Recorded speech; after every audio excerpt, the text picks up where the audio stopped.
The first day of the Sioux semi-centennial began with a cannon shot fired from the cutter Morel at sunrise to tell everyone that the event had started.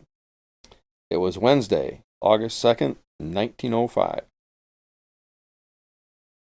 Here we see the Morel, plus the Tuscarora, as well as the passenger steamer King Edward, and a photographer on a tug, trying to get the perfect shot of the cannon shot.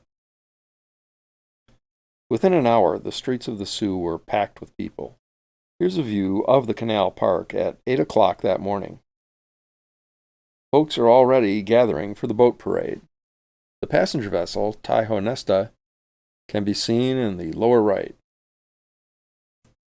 Hotels at the Sioux were fully booked, yet so many tourists were showing up that local residents opened their homes to visiting strangers who had nowhere else to stay.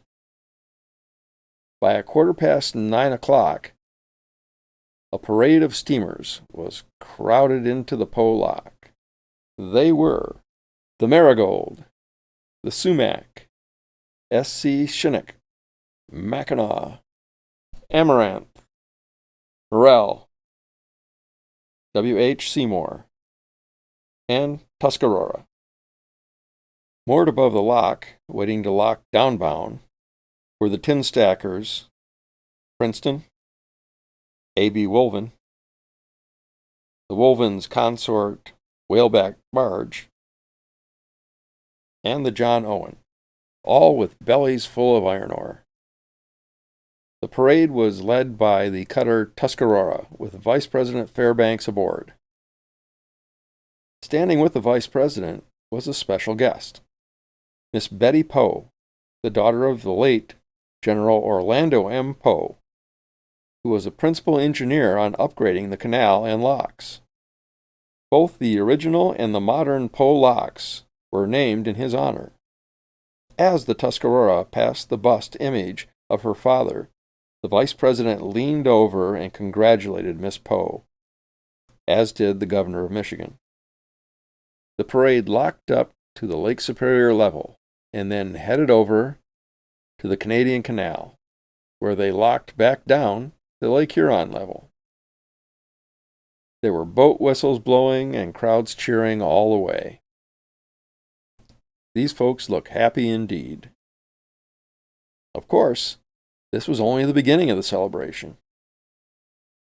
The VIPs disembarked from their steamships and grabbed their waiting carriages to hustle off to where the ground parade was being assembled.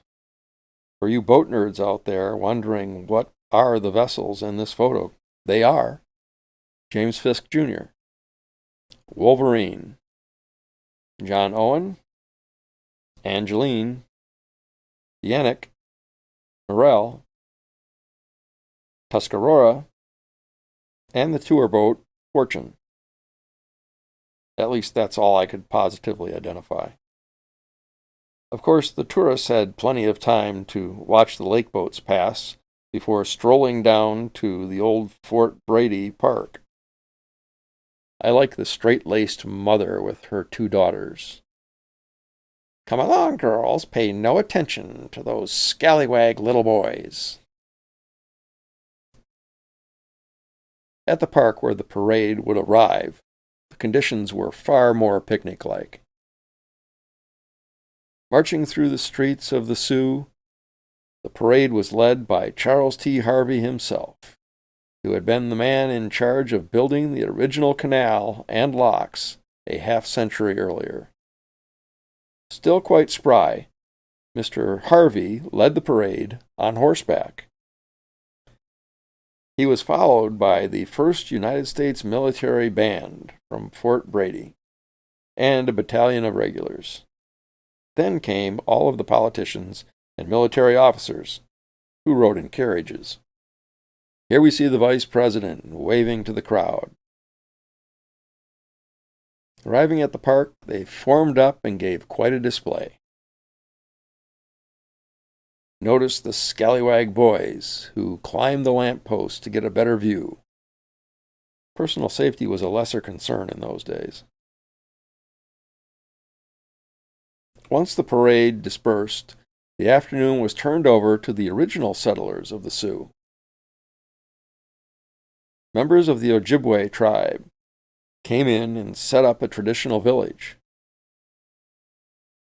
Their village drew almost as much attention as the boat parade.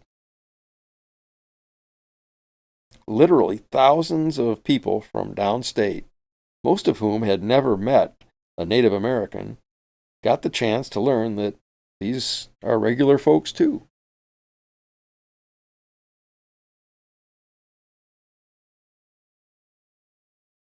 As darkness fell, it was Canada's turn to show off. Sault Saint Marie, Ontario put on a dazzling fireworks display that even stunned the hardened newspaper reporters from Detroit. Of course, this was a 2-day event, and the second day was devoted to politicians and VIPs giving excessively long-winded speeches. A special covered grandstand was set up in the park at the foot of the locks.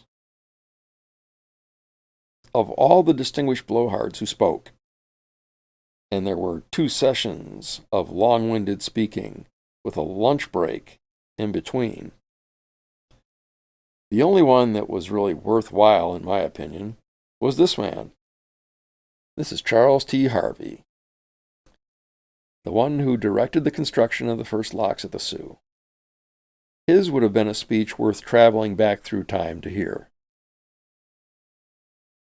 Yet the day's bloviating was just a garnish for some first-class boat watching.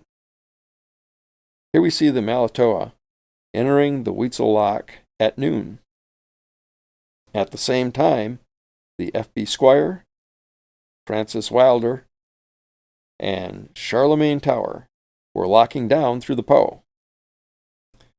Most of the folks in these photos have never been this close to a lake freighter.